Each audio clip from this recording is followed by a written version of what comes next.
Welcome to POSable. In this video, we will be looking at the ordering panels in the app. These are the core panels that provide the functionality for every sale you will make using the app. Categories and products share the left panel. So when you click on a category, the display changes to products assigned to that category. Pressing the product adds it to the current orders panel. Pressing it again will increase the quantity to be purchased. You will notice that as we continue this process, the item's value increases and the total due value also increases, so you have a clear indication that each product has been successfully added to the order. Pressing the back button whilst products are displayed returns you to the category list. Searching for a product using the search bar will display the product in the left panel. You will need to press the product to add it to a current order. If you are using a barcode scanner, scanning a product barcode will add the product to the current orders panel automatically. Scanning the same barcode increases the product quantity and the amount due. Products displayed in the hot product panel work in the same manner as products viewed in the left panel. Pressing on a hot product adds it to the current orders panel. Pressing it again increases the quantity. These quick order products save time searching for products and increase staff performance. Let's look now at the current orders panel. This is a shopping basket of all the items your current customer intends to purchase. You have the name, price, and quantity displayed for the product. You can manually increase or deduct the quantity that the customer wishes to purchase or press the bin icon to remove it entirely. In the final panel, till section, we have key information about what is currently being ordered. We have the number of items and the total due. Below this section, we have number buttons 5, 10, 15, and so on. These are tender buttons.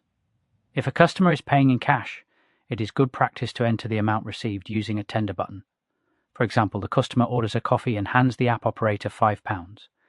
This immediately updates the tender display to 5 to indicate £5 has been received.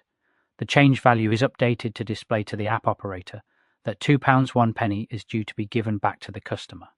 These are vital steps that should not be overlooked. It is information that is stored on the receipt for the customer, which can also be recalled using the reprint receipt functionality. This is security for your business and staff, as it enables them to address any instances where a customer may say, "I gave £10, not £5. Finally, on the till section, we have the payment options, cash, card, and split payment. But first, let's look at the other two buttons, No Sale and Hold. No Sale enables you to open the till drawer, which is useful in instances where a customer asks if they can exchange a £1 coin for two X50p coins. No Sale is also used to clear the entire current orders panel. This is a quick action should a customer have decided to bring lots of items to the till and then change their mind. You can instantly clear the current orders panel and then proceed with the next customer. This is also where the Hold button can be useful. You may have instances where a customer brings items to the till and then remembers they forgot to pick up milk. The Hold button allows you to store their order and enables the app operator to quickly serve another customer instead of waiting while they return. The customer may be quick, but then again, they may not.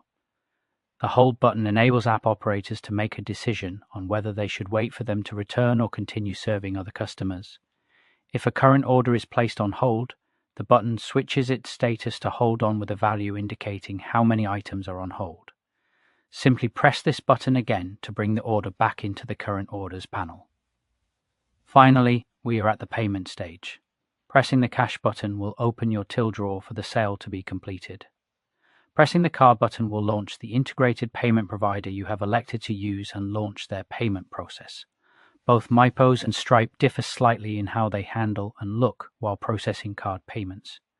We recommend that the app operator check both the on-screen messages from the payment provider and the messages being displayed on the card device to ensure that payment has been successfully taken. The split payment button is a combination of both cash and card payment and works in the following manner.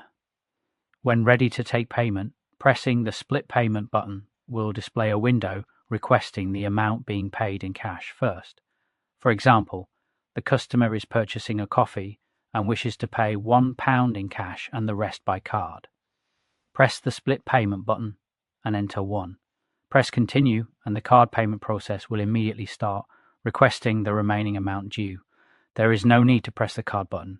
The split payment button will guide the app operator through the entire process until payment is complete.